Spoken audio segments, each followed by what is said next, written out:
حنفیان داسې فکر لري د متعصبین احناف دوی داسې فکر لري وچ کلک د امام ابو حنیفه مذهب حق همدا ده همدا حق ده بل حق بیخي شته نه هر څوک چې مقلد ده او د کوم مجتهد تقلید کوي داسې عقیده به لري داسې دې نه کوي چې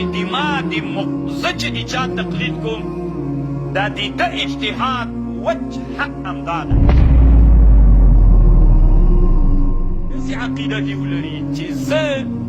د کوم مجتهد اجتهاد باندې اخذ کوم هغه قول نیسم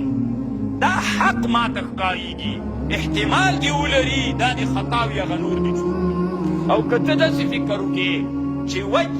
حق همدا ده دا نور ټول باطل دي طالبانو دا انحصار ده دا اسلامي امت ټوټه کول دي ګورې طالبانو دا اجتهاد څه ده بله ورځ روح الماني یوه خبر وکړله په دې باندې اسلامي امت راټولېدلی سي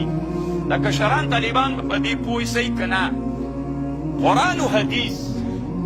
قرآن و حدیث و اجماع و قیاس کې چې علما اجتهاد کوي د مجتهدین علما اخو د ګوتو په شمار د مجتهدین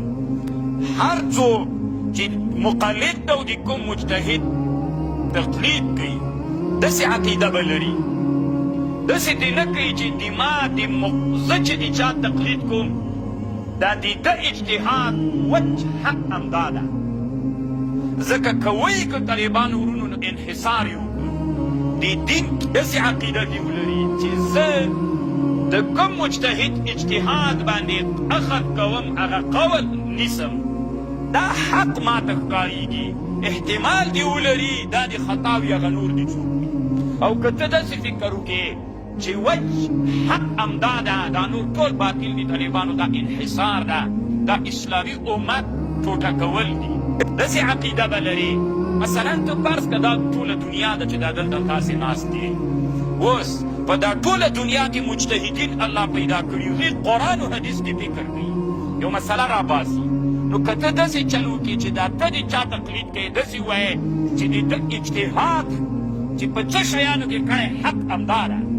نو خو دین دې په چا کې منحصر کړ د خپل مجتهد په اجتهاد کې د دین منحصر کړ نو خو بیا نور مجتهدین څوک شول هغه نوعوز چې دا حق شولې نور مجتهدین څوک شول را په باطل شول اسلامي امت دا ټوټه کړل داسې فکریه به نه لرئ فکریه به داسې لرئ زه چې د کوم مجتهد اجتهاد کوم دا به حق د احتمال د خطا لري بل څه ده هغه حق نه ده خو احتمال د چا لري نو وچ داسې تنبه کېږه مه چې دا څوک